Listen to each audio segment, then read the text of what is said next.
नमस्कार प्रिय छात्रों, सक्सेस स्क्वायर में आप सभी का हृदय से स्वागत है। और आज की कक्षा में जो हम करेंगे वो रहेगा स्वर संधि से संबंधित कुछ प्रश्न रहेंगे। उन प्रश्नों को देखेंगे और उन प्रश्नों की व्याख्या भी साथ साथ देखेंगे।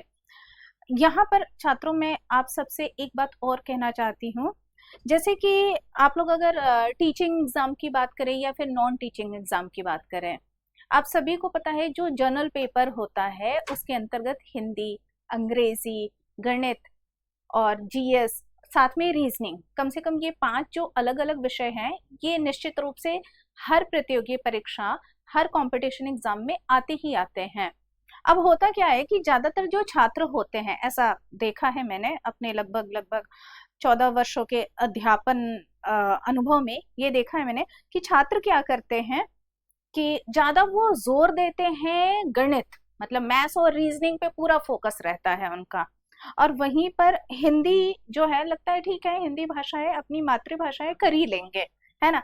ये एक देखिए, ध्यान दीजिए, ये जो बच्चों का एक एटीट्यूड रहता है कि कर ही लेंगे, क्या करना है, इस एटीट्यूड से बेटा बाहर निकलना होगा आप लोगों को। और कई बार जब आप लोग प्रश्न पत्र करके आते हैं, कंपटीशन एग्जाम देकर आते हैं, तो आपको पता चलता है यार हिंदी के क्वेश्चन तो बड़े ट्रिकी थे, या ये वाला क्वेश्चन तो मुझसे हो नहीं पाया। तो या फिर ऐसा भी होता है कि अगर 20 नंबर की हिंदी आ रही है तो 20 में से पता चलता है कि किसी के 9 आ रहे हैं, किसी के 10 आ रहे हैं, किसी के बहुत ज्यादा आ रहे हैं तो 15 आ रहे हैं, 15 से ऊपर नहीं सही हो पा रहे, 15 से ऊपर जिनके सही हो रहे हैं वो नियमित रूप से कहीं ना कहीं पढ़ते रहते थे, या फिर जिनका मुख्य विषय ही हिंदी रहा हो, है ना, साहित्यिक हिंदी, या कॉलेज में जिन्होंने हिंदी पढ़ी हो, सिर्फ उन्हीं का ही होता है। तो बेटा थोड़ा सा आप ध्यान देना है। बाकी विषयों की मैं बात करूं, जैसे मैथ्स और रीजनिंग की बात करूं, ये काफी समय लेता है। आप लोगों ने सभी ने नोटिस किया होगा कि जब प्रश्न पत्र हल करने बैठते हैं, क्वेश्चन सॉल्व करने बैठते हैं, तो काफी लंबा समय लगता है मैथ्स और रीजनिंग के क्वेश्चन हल करने में। और हम एक चीज देखते हैं कि कई बार ऐसा होता है कि समय निकल जाता है कि हमें आता तो था हिंदी, आती तो थी हिंदी, आती तो थी अंग्रेजी, पर वो नहीं कर पाए। अब आपने एक चीज बेटा ध्यान दीजिए, टीचिंग या नॉन टीचिंग दोनों है, आप लोगों का ऐसा तो है नहीं कि प्रॉपर जो है कट ऑफ लगेगी कि प्रॉपर हिंदी की कितनी है, अंग्रेजी की कितनी है, सेक्शनल कट ऑफ तो होती नहीं है, तो आपकी ओवरऑल जाती है। तो ओवरऑल में एक चीज ध्यान दीजिए कि अगर आपकी मैथ्स और रीजनिंग थोड़ी कम भी है, पर आपने हिंदी पढ़ ली और हिंदी पर आपकी कमांड है और उसकी थोड़ी सी आपने प्रैक्टिस कर ली, तो उसमें 20 में से 20 या 30 में से 30 या कहीं कहीं पे 60 अंक की भी आती है, कहीं पर 40 अंक की भी आती है, तो आप ला सकते हैं बेटा। थोड़ी सी कोशिश करेंगे तो आप ला सकते हैं, और साथ ही अपने समय की भी बचत करेंगे, कि मतलब ये नहीं रहेगा कि एग्जामिनेशन हॉल में आप बैठे हैं पेपर देने और आपके क्वेश्चंस छूट गए, ऐसा नहीं होगा। तो इसलिए आप सभी ध्यान दीजिए, मेरी इस बात पर आप लोग गौर कीजिएगा। और कभी अगर आप लोग मॉक टेस्ट देंगे ना, तो मॉक टेस्ट में इस बात का अनुभव कीजिए, और आप लोग मॉक टेस्ट जरूर दिया कीजिए। ये मैं हमेशा कहूंगी कि मॉक टेस्ट जरूर कीजिए, मॉक टेस्ट में आप अपना आकलन कर लेंगे और आप पाएंगे कि मेरी बात एकदम सही थी। तो इसलिए हिंदी या अंग्रेजी उनकी बात करते हैं, और हिंदी आप में से ज्यादातर छात्र जो भी इस समय इस वीडियो को देख रहे हैं, ज्यादातर की मातृभाषा है, और मातृभाषा जो रहती है उसको हम अपने परिवेश से ही अर्जित कर लेते हैं, बहुत हमें इसमें समय लगाने की जरूरत नहीं पड़ती है। तो इसलिए हल्की चीजों को भी हल्के लेने की जरूरत नहीं है बेटा। कई बार हमें लगता है हल्का है, हल्के में ले लिया है, और वही हल्का लेना भारी पड़ जाता है फिर, समझ रहे होंगे आप लोग। इसलिए जो चीज आपको हल्की लगती है उसे हल्के में मत लीजिए, उस पर भी थोड़ा सा गौर कीजिए, उसे भी थोड़ा समय दीजिए और पढ़िए, और उस पे एमसीक्यू जरूर सॉल्व कीजिए। ये आप करेंगे तो आप पाएंगे कि आपकी कुल मिलाकर वही है ना बेटा, हमें तो टोटल कट ऑफ से मतलब है, हमें सिलेक्शन से मतलब है, आपका हो जाएगा। अगर मैथ्स और रीजनिंग में आप बहुत समय लगा रहे हैं, नहीं हो पा रहा है, बहुत ज्यादा घबराने परेशान होने की जरूरत नहीं है। एक एवरेज अपना देख लीजिए और उसके अनुसार तैयारी कीजिए। तो जिसमें आप सर्वाधिक अंक प्राप्त कर सकते हैं उसे आप क्यों छोड़ रहे हैं, आपको सिलेक्शन से मतलब है, हो जाएगा। तो इसलिए इन बातों पर भी गौर कीजिए आप लोग। आइए, खैर हम आगे बढ़ते हैं। और शुरू करते हैं जरा हम एमसीक्यू, स्वर संधि के एमसीक्यू की जो श्रृंखला है उसे शुरू करते हैं। पर मेरी बात पे ध्यान जरूर दीजिएगा, और आप ही लोगों के लाभ के लिए ही कह रही हूँ, क्योंकि मैं भी यही चाहती हूँ और हमारे सक्सेस स्क्वायर की पूरी टीम यही चाहती है कि आप सभी का सिलेक्शन जो है वो सुनिश्चित हो। इसलिए तो उसके लिए हम भी प्रतिबद्ध हैं। आप भी हम लोगों के कथनों के अनुसार कार्य करें, क्योंकि मेंटर तो मेंटर होता है बेटा, इसका ध्यान रखें। प्रश्नों की श्रृंखला पर हम आते हैं और आइए एक बार हम शुरू करते हैं। संधि। दो वर्णों के मेल से होने वाले विकार को कहते हैं, तो ये आपको पता है कि उसे हम क्या कहते हैं, संधि कहते हैं। दो वर्णों का जो मेल होता है उसे क्या कहते हैं, संधि। अब यहाँ ध्यान दीजिए, अगर इसी प्रश्न में रहता कि दो शब्दों का मेल, तो वो क्या हो जाता, आपका उत्तर रहता समास। वर्ण के स्थान पर अगर रहता, वर्ण के स्थान पर अगर शब्द का प्रयोग रहता तो आपका सही उत्तर हो जाता समास। पर यहाँ पर वर्ण शब्द की बात की जा रही है, इसलिए सही उत्तर है आपकी संधि। इन प्रश्नों को भी आप साथ साथ नोट करते जाइएगा और आप सभी ध्यान भी रखें।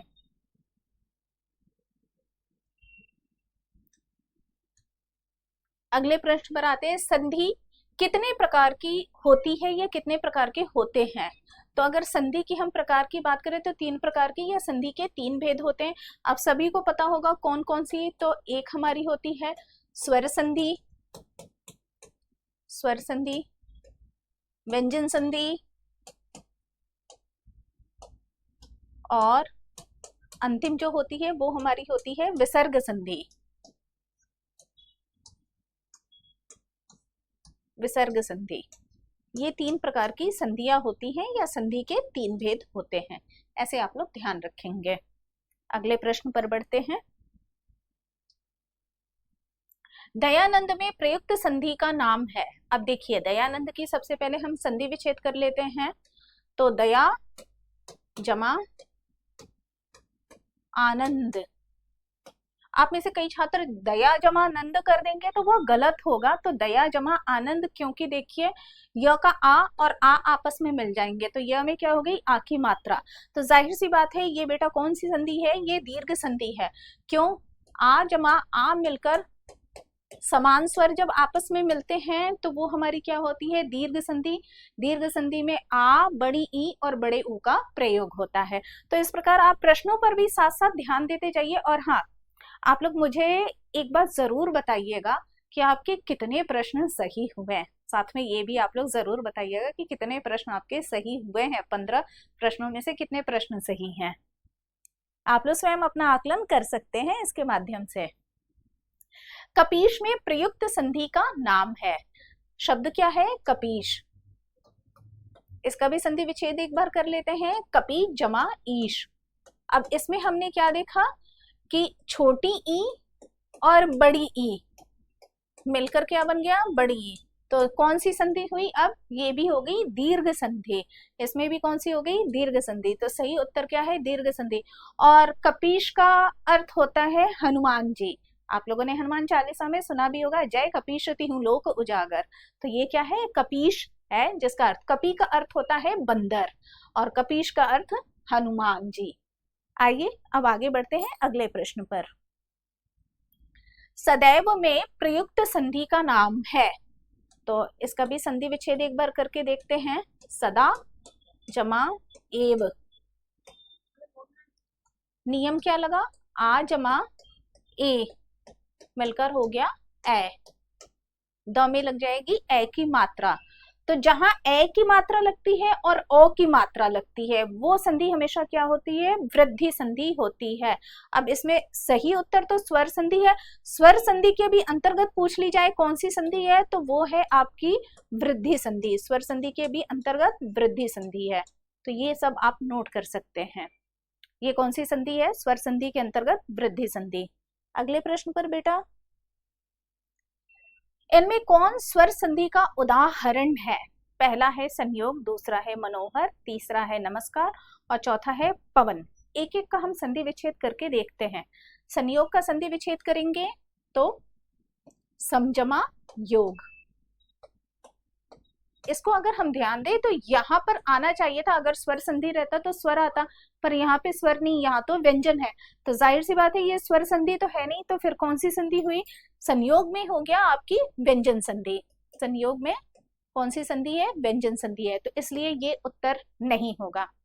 अगला मनोहर, इसका संधि विच्छेद करके देखते हैं। तो मनः जमा हर, यहां पर हमने देखा कि विसर्ग लग गया। अब जब विसर्ग लग गया तो ये भी स्वर संधि नहीं है, और ये कौन सी संधि है? ये आपकी मनोहर है, विसर्ग संधि, तो ये भी हमारे प्रश्न का सही उत्तर नहीं है। नमस्कार, इसकी संधि विच्छेद करेंगे तो नमः जमा कार, ये भी हमें स्पष्ट हुआ कि ये भी हमारी क्या है? स्वर संधि नहीं है। और प्रश्न क्या है? इनमें से कौन सा स्वर संधि का उदाहरण है? तो अब जाहिर सी बात है तीनों में से कोई नहीं है, तो चौथा विकल्प तो निश्चित रूप से सही होगा ही। उदाहरण में देखिए, ओ जमा अन, पवन, और पवन क्या है? स्वर संधि है, और स्वर संधि के ही अंतर्गत अगर भेद पूछ लिया जाए कि कौन सा भेद है, तो वो है अयादि संधि। अयादि, स्वर संधि के अंतर्गत भी अयादि संधि है। और इसकी नमस्कार में बात करें तो ये विसर्ग संधि है, जहां विसर्ग का प्रयोग हो जाता है वहां पर विसर्ग संधि आ जाती है। तो इस प्रकार से आप लोग ध्यान रख सकते हैं। देखिए, इतना मुश्किल भी नहीं होता है, थोड़ा थोड़ा सा बस ध्यान देने की बात है, नियम के अनुसार बस चलना है। निम्न में से कौन सा शब्द दीर्घ संधि का उदाहरण नहीं है? प्रश्न क्या है? दीर्घ संधि का उदाहरण नहीं है। अब ना बेटा, जितने भी प्रश्न जो कि नहीं है वाले होते हैं, उन प्रश्नों को पढ़ते समय गौर करना है, और जब प्रश्न पत्र आपके हाथ में हो, है ना, क्वेश्चन पेपर आपके हाथ में हो, तो उसमें जो मेन क्वेश्चन किया गया है उसको अंडरलाइन कीजिए और नहीं को अंडरलाइन कीजिए, क्योंकि सर्कल फिल करते समय आपसे गलती हो जाती है, आपके दिमाग में रहता है नहीं शब्द गायब हो जाता है। तो ऐसे भी प्रश्नों पर आप लोग खास रूप से ध्यान देंगे, क्योंकि ऐसे प्रश्नों में भ्रमवश गलती हो जाती है, कंफ्यूज हो जाते हैं आप लोग। तो ऐसे प्रश्नों को हल करने का तरीका यही है कि जैसे ही आप क्वेश्चन पढ़ते हैं फटाफट अंडरलाइन कर लीजिए, पेंसिल रखिए उसे अंडरलाइन कर लीजिए। ये जहाँ पे पेंसिल की मनाही है वहां पे आप पेन का प्रयोग करें, पर अंडरलाइन जरूर कर ले कि आपको ध्यान रहे सर्कल फिल करते समय। तो प्रश्न क्या है? तो निम्नलिखित में से कौन सा दीर्घ संधि का उदाहरण नहीं है? अगर हम सदैव की बात करें तो इसका जब संधि विच्छेद करेंगे तो सदा जमा एव, अभी ये पहले भी आया था अगर आप लोग ध्यान रखें। तो सदैव, अब ये किसका उदाहरण है? ये मैंने बताया था, ये वृद्धि संधि का उदाहरण है, क्योंकि जहां पर ए और ओ आ जाए वो आपकी वृद्धि संधि हो जाती है। जलीय, जल जमा ई, इसमें ई जो है वो प्रत्यय के रूप में लगा है, ई जो है वो प्रत्यय के रूप में लगा है, तो ये जलीय हो गया। गुरुपदेश, गुरु जमा उपदेश, तो ये तो देखिए स्पष्ट है कि ये आपकी दीर्घ संधि है।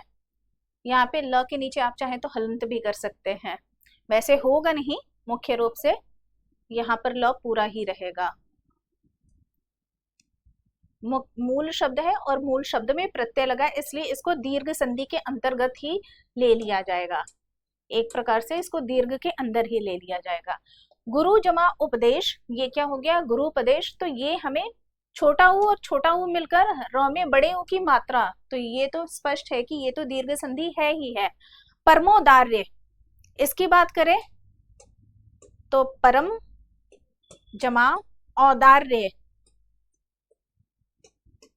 औदार्य, औदार्य का अर्थ होता है उदारता, काइंडनेस, काइंडनेस, परम जमा औदार्य। तो यहाँ पे जो आप संधि प्रयोग में देख रहे हैं ओ की मात्रा लगी है, देखिए ए की मात्रा अगर किसी शब्द में दिख जाए, ओ की मात्रा दिख जाए, तो निश्चित रूप से वो वृद्धि संधि होती है। ये ट्रिक्स भी ना बेटा आपको साथ साथ ध्यान रखनी है, ये ट्रिक्स आपको ध्यान रखनी है, तो इससे आप लोगों को विशेष लाभ होगा। ये देखिए वृद्धि संधि है, यही र में बड़े ऊ की मात्रा देख रहे हैं, तो ये क्या है? दीर्घ संधि। अब प्रश्न के अनुसार देखा जाए तो ए और डी ये दोनों ही विकल्प सही हैं, ये दोनों ही विकल्प सही है, क्योंकि ये दोनों वृद्धि संधि के उदाहरण हैं। ठीक है बेटा, आइए अब आगे बढ़ते हैं अगले प्रश्न पर। अगला प्रश्न है, निम्न में से दीर्घ संधि युक्त पद कौन सा है? प्रश्न पर ध्यान दीजिए, दीर्घ संधि युक्त पद कौन सा है?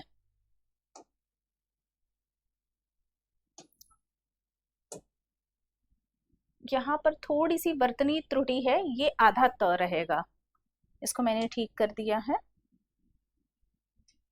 अब ध्यान दीजिए आगे, महर्षि, तो जब इसका संधि विच्छेद करेंगे तो महाजमा ऋषि, महाजमा ऋषि, ये हो गया। देवेंद्र, देव जमा इंद्र। सूर्योदय, सूर्य जमा उदय। दैत्यारी, दैत्य जमा अरि। ये देख रहे हैं। अब इनमें से जो सही विकल्प है वो डी है, बाकी विकल्प क्यों नहीं सही है? तो महाजमा ऋषि, महर्षि, जब इसकी बात कर रहे हैं तो ये गुण संधि के अंतर्गत आ गया, ये गुण संधि के अंतर्गत आ गया। देवेंद्र की बात करें तो ये भी गुण संधि है, इसमें देखिए अ और ई मिलकर ए बन जाता है। नियम क्या है? अ और ई ये मिलकर बनता है ए, गुण संधि के अंतर्गत आ गया। सूर्योदय, अ जमा ऊ मिलकर बनता है ओ, ये भी गुण संधि के अंतर्गत आ गया। सूर्योदय में भी क्या है? गुण संधि है। अच्छा, अर की बात करें तो ये भी गुण संधि के अंतर्गत ही आता है। तो जहां जैसे महाजमा ऋषि, तो आ जमा री मिलकर बनता है अर, और अर, इस प्रकार से र के नीचे हलंत। एक बार मैं इसको स्पष्ट रूप से लिख देती हूँ कि आप लोगों को थोड़ा स्पष्ट समझ में आ जाए।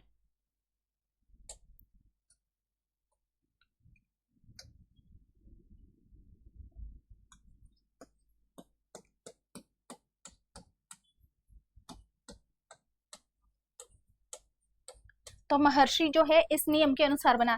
पर दैत्य जमा अरि की बात करते हैं तो आ जमा अ, अ जमा अ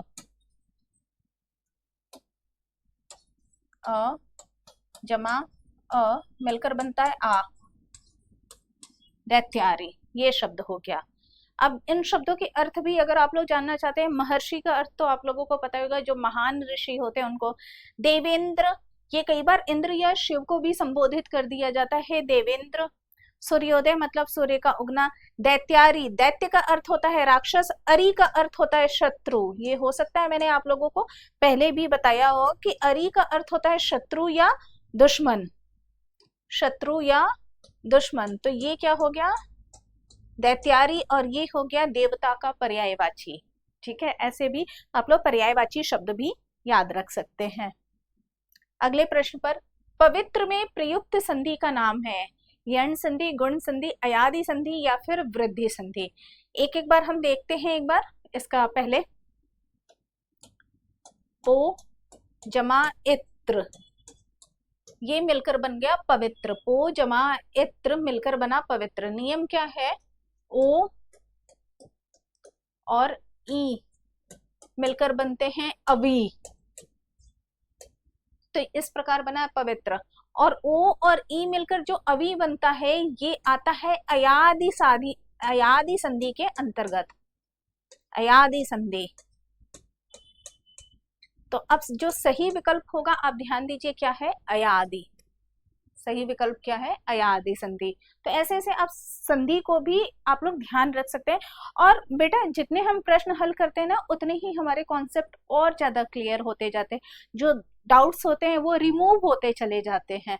तो ऐसे भी आप ध्यान रखेंगे, इसलिए प्रश्नों की श्रृंखला भी आप लोग जरूर जरूर ही ग्रहण किया करें। इत्यादि का सही संधि विच्छेद है। अब देखिए विकल्प ये सही है, क्यों? इति जमा आदि, नियम के अनुसार छोटी ई और आ मिलकर बन जाता है या, ये। और इत्यादि का सही संधि विच्छेद यही होगा। इति जमा यादि, ये तो हो ही नहीं सकता। इत जमा यादि, ये भी नहीं। इत जमा आदि तो नियम ही नहीं बैठेगा, तो सही विकल्प यही है। और इसमें प्रयुक्त संधि का नाम है यर्ण संधि। इत्यादि में जो संधि प्रयुक्त हुई है उसका नाम है यर्ण संधि। अगले प्रश्न पर आइए बेटा। धरेश का सही संधि विच्छेद है। अब देखिए प्रश्न क्या है, धरेश का सही संधि विच्छेद है। तो धरा जमा अश, बिल्कुल भी नहीं। धर जमा ईश, तो अ और ई कर देंगे तो ए तो बनेगा, पर धर शब्द का अगर अर्थ कहा जाए तो अर्थ नहीं है ना। तो अर्थ बड़ा, अब आप कहेंगे, आप में से कई छात्र कहेंगे मैम अर्थ है तो धर, धरना या पकड़ना, तो उसका और इसका कोई आपस में लेना देना नहीं है। संधि में एक बात और भी ध्यान रखना है कि जब दो वर्णों का मेल होता है ना, तो वो शब्द भी तो होते हैं। शब्द है, शब्द का आखिरी अक्षर और दूसरे शब्द का पहला अक्षर आपस में मिलते हैं, परंतु उन शब्दों में परस्पर संबंध भी होना चाहिए, एक दूसरे से रिलेशन भी होना चाहिए, तभी वो बनेगा। ये नहीं कि कहीं का ईंट कहीं का रोड़ा, भानुमति ने कुनबा जोड़ा, ऐसे वाला नहीं होता है। तो ये भी बातें आप लोगों को ध्यान रखनी है, इसलिए ये विकल्प भी सही नहीं है। धरा जमा ईश, बिल्कुल। अब ये देखते हैं, इश में कभी भी छोटी ई नहीं होती है, बड़ी ई, तो इसलिए सही विकल्प जो है वो क्या है, धरा जमा ईश, धरेश। और इसका अर्थ, धरा का अर्थ पृथ्वी, ईश का अर्थ ईश्वर या मालिक। तो धरेश की अगर बात करें तो या तो ये विष्णु का पर्यायवाची बनेगा या फिर राजा का पर्यायवाची बनेगा। ठीक है, आइए बेटा आगे बढ़ते हैं। अगला प्रश्न है, महोष्ण का सही संधि विच्छेद है। महोष्ण, महू जमा ओष्ण, तो ह में अगर रहता छोटा ऊ मिलकर तो बड़ा ऊ लग जाता है ना, बड़ा ऊ या छोटा ऊ, तो ये तो सही नहीं होगा। महो जमा ओष्ण ये भी नहीं सही है। महाजमा उष्ण या महाजमा, तो ये वाला विकल्प जो है वो सबसे ज्यादा उपयुक्त है। उष्ण, कई लोग उष्ण बोल देते हैं, उष्ण जो शब्द है इसकी वर्तनी सही है, तो इसलिए जो सही विकल्प है वो है बी। महा का अर्थ होता है अधिक, अत्यधिक। उष्ण का अर्थ होता है गर्मी, तो महोष्ण अर्थात अत्यधिक गर्मी। महेश का सही संधि विच्छेद है। देखिए प्रश्न ध्यान दीजिए, महेश का सही संधि विच्छेद है। तो अभी तक आप लोगों को काफी अच्छा अंदाजा लग चुका होगा, तो महेश सही विकल्प जो है वो है बी, इसका सही विकल्प है। और महेश का अर्थ होता है शिव। अगले प्रश्न पर बढ़ते हैं बेटा। अनव्यय का सही संधि विच्छेद है, तो इसमें जो पहला ही विकल्प हमें दिख रहा है वही सही है ना। अनु जमा ए, और इसमें ध्यान दीजिए बेटा, तो छोटा ऊ और अ, छोटा ऊ और अ मिलकर बन जाता है व, और ये किसके अंतर्गत आ जाता है, ये यर्ण संधि के अंतर्गत आ जाता है। तो स्वर संधि के अंतर्गत भी क्या है, यर्ण संधि, क्योंकि अभी हम स्वर संधि के ही प्रश्नों की श्रृंखला पर हैं और उसके भेदों के ही अंतर्गत हम चल रहे हैं, तो इसलिए इसका सही जो विकल्प है वो है पहला, अनु जमा अय अनव्यय। क्यों, छोटे ऊ की मात्रा और अ मिलकर क्या बन गया, व, न रह गया आधा और वो हो गया, तो ये क्या हो जाएगा इसका सही, अनव्यय का ये सही संधि विच्छेद इस प्रकार से हुआ। तो यही विकल्प आपका सही है, और संधि कौन सी है, यर्ण संधि। अगले प्रश्न पर आते हैं। सप्तर्षि का सही संधि विच्छेद है ना, सप्तर्षि या सप्तर्षि, तो सही उच्चारण इसका सप्तर्षि है। तो सप्तर्षि का सही संधि विच्छेद, मैंने बताया भी था कि जहां अर आ जाता है वहां पर कौन सी संधि होती है, गुण संधि होती है। और गुण संधि में देखा जाए तो ये वाला जो विकल्प है सप्त जमा ऋषि, ये आपका विकल्प जो है वो सही रहेगा। सप्तर तो किसी हालात में नहीं होगा। सप्ताह जो है ये विसर्ग में आ जाता है, तो ये भी नहीं आपका गिना जाएगा। और वैसे मैं आप लोगों को एक महत्वपूर्ण बात और बता दूं, देखिए बेटा, जो जितनी भी प्रतियोगी परीक्षाएं होती हैं, अगर यूपीएससी को छोड़ दिया जाए और एक दो ऐसे परीक्षाएं जहां पर प्री मेंस और इंटरव्यू होते हैं, तो वहां पर ना अगर ऐसी परीक्षाओं में, जैसे यूपीएससी मैंने बात की या जुडिशरी की बात की, तो उनके जो प्री के एग्जामिनेशन होते हैं उसमें अगर विकल्प में आ जाता है इनमें से कोई नहीं, तो एक बार कंसीडर कर लेना चाहिए। परंतु जितने वनडे एग्जाम होते हैं, वनडे एग्जाम की जो परीक्षाएं होती हैं उनमें उन परीक्षाओं के किसी भी प्रश्न में अगर कोई विकल्प दिया हो इनमें से कोई नहीं, तो आप मान के चलिए 99% वो विकल्प कभी सही होता ही नहीं है, क्योंकि कोई ना कोई उत्तर जरूर सही होता है। ऐसे जो प्रश्नों के उत्तर हैं अक्सर यूपीएससी वगैरह में कंसीडर किए जाते हैं, तो कभी भी ऐसे विकल्प पर तो वैसे भी आप मत ध्यान दीजिए। 99% तो ये कभी सही होता ही नहीं है। हाँ, पढ़ लेना अनिवार्य है, पर होगा नहीं इसमें से, इसलिए कोई ना कोई उत्तर सही तो होता ही है। तो इसका जो सही उत्तर है फिर इसलिए क्या है, सप्त जमा ऋषि सप्तर्षि। नियम क्या है, अ और ऋषि वाला री आपस में मिलकर बन गए अर।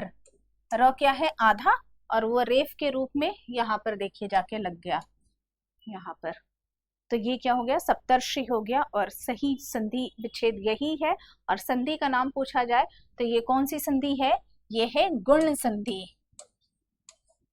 गुण संधि, ये गुण संधि है। तो इस प्रकार आज ये 15 प्रश्नों की श्रृंखला थी। स्वर संधि के प्रश्न के अंतर्गत 15 प्रश्नों की श्रृंखला थी, जिसे आज हम यही समाप्त करते हैं। मिलते हैं अगले कक्षा में नए टॉपिक के साथ। जब तक आप सब अपना ध्यान रखिए, खुश रहिए, मस्त रहिए, पढ़ते रहिए, पर पढ़ना बहुत अनिवार्य है, इसलिए पढ़ते रहिए और अपने ज्ञान में वृद्धि करते रहिए। और इस ज्ञान की वृद्धि के लिए सक्सेस स्क्वायर के चैनल से आके आप लोग जुड़िए, अपने मित्रों को बताइए, अपने रिश्तेदारों को बताइए, अधिक से अधिक शेयर कीजिए, चैनल को सब्सक्राइब कीजिए और लाइक तो जरूर कीजिए बेटा, क्योंकि ज्ञान की प्राप्ति यहीं से होती है। आप सभी का बहुत बहुत धन्यवाद।